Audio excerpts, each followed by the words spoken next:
Tenali sub collector Prakhar Jain బదిలీ అయ్యారు. సాధారణ ఎన్నికల అనంతరం జరుగుతున్న బదిలీలో భాగంగా ఆయన పాడేరు సబ్ కలెక్టర్గా నియమితులయ్యారు.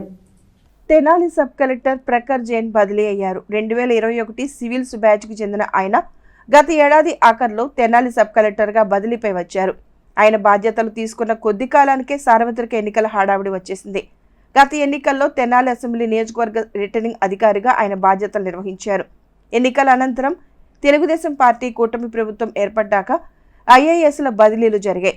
అయితే ప్రఖర్ జైన్ సబ్ కలెక్టర్గా వచ్చి కొన్ని నెలలే కావడంతో ఆయన బదిలీ ఉండదని అంతా భావించారు. సీనియర్ ఐఏఎస్ కలెక్టర్లు జేసీల బదిలీ పూర్తి కావడంతో మరికొంతకాలం ఇక్కడే కొనసాగుతారని ఆశించారు. అయితే శనివారం రాత్రి ప్రఖర్ జైన్ను పాడేరు సబ్ కలెక్టర్గా నియమిస్తూ రాష్ట్ర ప్రభుత్వ ప్రధాన కార్యదర్శి నీరబ్ కుమార్ ప్రసాద్ ఉత్తర్వులు జారీ చేశారు. పాడేరు ఐటీడీఏ పీఓ బాధ్యతలు కూడా ఆయనకు అదనంగా కేటాయించారు. బదిలీ అయిన ప్రఖర్ జైన్ స్థానంలో కొత్త సబ్ కలెక్టర్గా ఇంకా ఎవరిని నియమించలేదు.